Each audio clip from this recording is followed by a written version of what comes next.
Hey everyone, Diavolo here, and today we are back for the second part of my solo leveling series coverage. As the name says, the Reawakening arc kicks straight back off after Jin, the final member from the raid to remain inside, survived the D rank double dungeon. This shorter but extremely important arc delves into more of the world that we now find ourselves in. The weird system that Jin discovered in the final moments of the raid is elaborated on, and our man finally starts to make an attempt to get even stronger. Before we get to that though, if you are new around here and want to watch a bunch of similar arcs for a variety of different series, then subscribe as it really helps out with pushing my content to a bunch of new amazing people. Of course, if you want even more solo leveling, then push this video to 3,000 likes so I know you all want the next arc. Either way, sit back and relax as we delve into the Reawakening arc from solo leveling. All of a sudden, waking up in a hospital bed, Jin sits up and gasps while grabbing his previously fatally wounded chest. Panicked and not really understanding what's going on, he just assumes everything that just happened was a dream. Questioning if it truly was a dream, Jin turns to look outside and sees that he is indeed in a hospital. Closing the door behind them, two random guys enter Jin's room and make their way over to him. Wondering who they are, the man apologizes for startling him while handing out his card. Seeing that it reads Korean Hunter Guild Inspector, Jin asks why it is they came to see him. After a short chat, Jin is blown away to find out that he was unconscious for 3 entire days. He quickly asks about the current state of Joo-hee and Mr. Song and is told that they are safe. However, due to Song losing his arm, it will most likely impede him from his work as a hunter and he may need to retire. When it comes to Lee, Joo-hee, apparently she is still being treated in hospital due to the extreme trauma she faced. Right now, it's uncertain if either of them will continue as hunters. Continuing, the Inspector goes on to talk about Kim and the other two who escaped as well, but Jin refuses to hear any more info. Obviously, this is due to how he despises the 3 people who chose themselves over others and didn't even take the time to think about what he might lose if he dies. It's revealed that, like we assumed in the last video, only 6 of the original 17 members made it out alive. Being a hunter is an extremely dangerous job, still it's rare for a massacre like this one to occur. Once the Inspectors and White Tiger guilds, which is like, I guess, the more stronger guilds, did reach the scene, everything was completely gone. Instead, all they found was Jin, lying atop the altar. No statues or anything that the other 5 members described were there. Blown away and unable to believe that it's true, the Inspector explains that he has the same feelings. He truly couldn't believe it either. If it wasn't for the testimonies of everyone else who did survive the dungeon, or if it wasn't for the deceased who were found in that room, the guild would have come to a completely different explanation. Leaning in close to our boy, the Inspector says that this is all just a theory. However, they believe that he has received the double awakening. Stunned and more or less confused with what a double awakening is, Jin inquires. So, inside of solo leveling, when someone awakens for the first time, their power level is set, and it cannot move. On odd occasions though, some hunters get awakened again after the first time. Throughout the last 10 years, there has been a few cases of C ranks shooting to A rank or B, or sometimes even going all the way up through to S rank. Placing a magical detector on Jin's bedside table, the Inspector suspects that if, like everyone said, there were monsters with the ability to one-shot people, normal hunters wouldn't be able to survive. Only by getting A and S rank hunters would the situation have been resolved. Still, all the monsters ended up disappearing.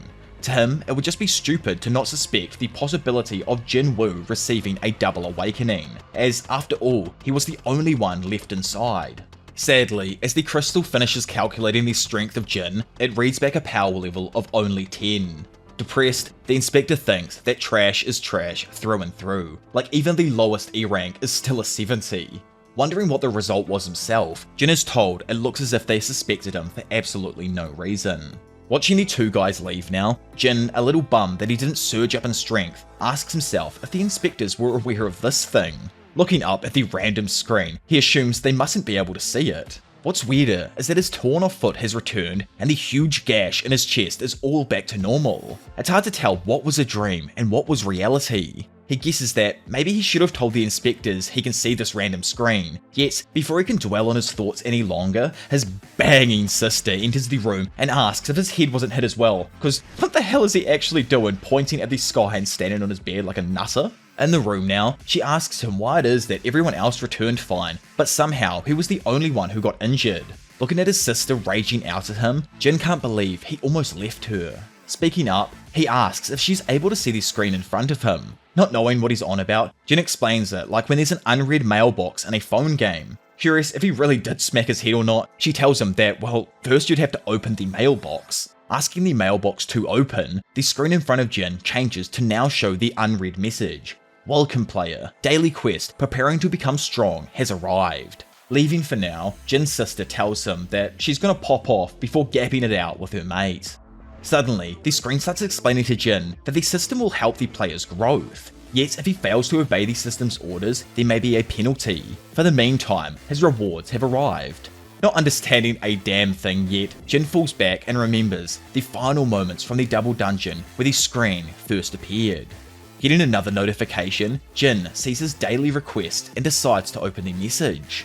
Opening a directions screen now, it shows that in order to complete the daily quest, Jin will need to do 100 push-ups, 100 curl-ups twice, so technically 200, 100 squats, and a 10-kilometer run. Oh my lord, I love how similar his quest plan is to Saitama's workout routine. Like, it's just slightly different obviously, but it's pretty much bang on the same. There was this meme I saw yesterday when I was scripting the video and everything that represented this moment perfectly, and I'll try and chuck it on screen, but yeah, it was too good. Anyways. Assuming this entire screen thing in front of him is just a joke, Jin lays back down thinking that a hospitalized person doesn't have the strength to do that. Instead, he'll check it after he gets some rest.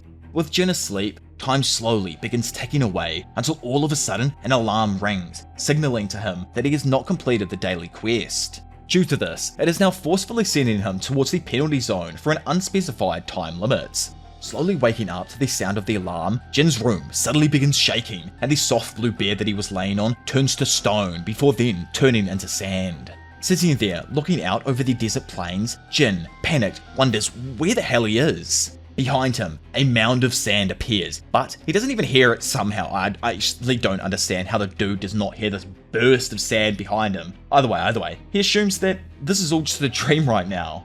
As the shade though from the sand mound hits him, his head snaps back to see a poison-fanged giant centipede darting right at him, obscuring his vision, which is like actually crazy in this moment. Like, imagine chucking up a screen in front of like the centipede that's rushing towards you and just being like, by the way, you've got your quests to do. It's just like, dude, I can't see anything now. Anyway, obscuring his vision, his quest directions pop up showing that this penalty is one that he needs to survive for a time limit of 4 hours.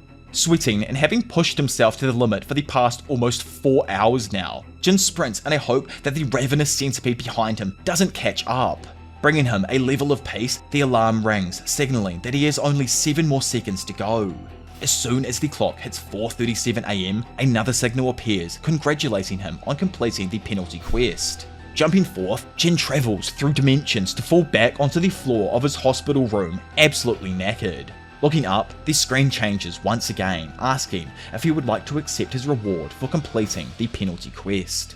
Unable to make his decision, Jin just collapses from exhaustion. Moments later, a nurse enters the room and screams out in shock, wondering what in the world just happened in this room. As she yells out for someone to give her a hand, we see that Jin is laying helpless on the floor with a bunch of the desert sand dispersed around him. Which is quite odd. Like, did he go through some kind of gateway, like some forcible type gateway? What exactly happened there? Do you think where he was sent was somewhere on the planet itself, or was it like a different type of dimension? Obviously, it must be a different type of dimension. It was like the penalty zone or whatever it was called. Maybe the penalty zone's just in the Sahara Desert. I don't know. Continuing onwards either way.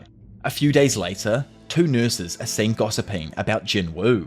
From what they've heard, he's a hunter, and even though it's only been a few days since he awoke, Jin has been running ever since. According to the doctor, this is because hunters naturally heal faster than normal people, so light exercise should be absolutely fine for him. Looking out the window, one of the girls points out that even now he's running. Since Jin first woke back up, it's been 4 days, and in that time he was able to figure out a few things. Firstly, the screen he can see is not an illusion. Although nobody else can see it, it's clearly in front of his eyes. Having completed his daily quest, the rewards tab is then shown, giving Jin a choice between 3 different rewards. Choosing status recovery, our boy is suddenly engulfed in a healing light. This magic is somehow able to heal the fatigue someone feels after exercising. It doesn't matter how fatigued they are, it will make the person feel as if they have never worked out to start with. On top of that, there are also stat points and random boxed items. The player can increase any one of their stats at will as long as you have some stat points. The more Jin adds to his character stats, the stronger he naturally gets. When he does increase a full level, it also buffs every stat overall slightly. He now has access to a status screen, skills screen, and inventory or item storage. It's as if he's playing some sort of game, being controlled by a random phenomenon. Sitting outside the hospital on one of the benches with a big smile on his face, Jin curiously wonders, what in the world's even happening here? Later that evening, Jin makes his way to the reception and asks if it's possible to take a leave for today. Telling him that it's actually fine, but still needing to know where he's headed, Jin explains that he needs to take care of some business outside of the hospital. Making his way to Hapjung Station, level 3, Jin stands above the staircase and readies himself for what he intends to do. Pulling out a key and remarking that it's time to find out what this thing does, we find that Jin got this key as a reward from one of the boxes. However, this key seems slightly different to the other ones he's used at the hospital. Instead of something that just gives him bandages, this key has an item class of E and apparently allows the user to create something called an instant dungeon. Quests, status windows, random rewards, Jin assumes that this really might be all because of that silly old double awakening, or perhaps a procedure towards gaining it. If that's the case, then he thinks it's definitely worth trying. Most would laugh if they heard, but the world's weakest hero receiving a double awakening seems plausible. After the previous 4 days' work, Jin feels confident in his ability to run now, so if anything does look like it's gonna become dangerous, Jin's plan is to turn and run no matter what. Pushing the key forth and activating the instant dungeon, a light of swirling blue energy appears before him. Expanding in size almost immediately, it opens a gateway into another world.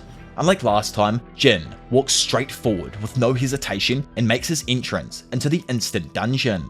Inside now, an alarm rings out and signals to him that he has entered the dungeon. Turning around, his previous plans of fleeing in sight of danger are rowed away, as instead of an accessible gateway, it's shown that it has been completely sealed off. Banging on the exit to the dungeon, Jin looks to his side to watch a random female on her phone casually walk through the sealed off gateway.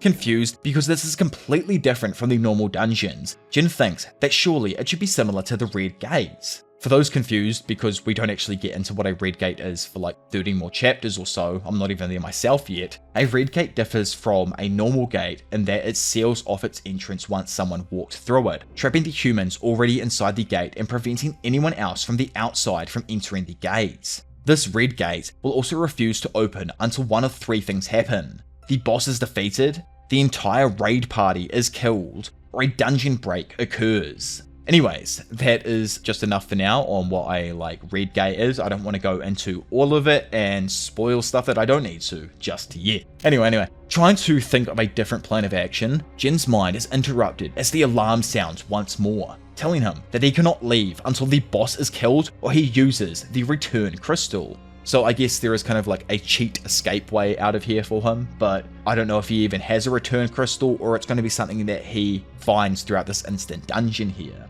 Sweating balls and unable to think of a way ahead, Jin feels an ominous aura emanating from something nearby in the darkness. Scared, he asks himself if he can really manage this dungeon without a party. Bang! So what do you all think of the second arc there? Extremely short and more or less just like, not exactly like a filler arc, if you know what I mean. It's not like random content, but it is kind of just a filler arc in between proper bigger arcs. Like we had the first big arc where they go in and we're introduced to all the characters and everything, and then we go into this instant dungeon arc here, which is, I guess, Jin's first proper big arc and everything. Obviously, if you have enjoyed the video, then hit that like button and help push this video to 3,000 likes so I know that you all want the next part of my solo leveling series. If you are new around here, then subscribe as it really helps out with pushing my stuff to a bunch of new amazing people, and you can check out all of the other series that I've covered. Either way, for now it's been your professional degenerate Diavolo, and I will see you all in a bit. Bye.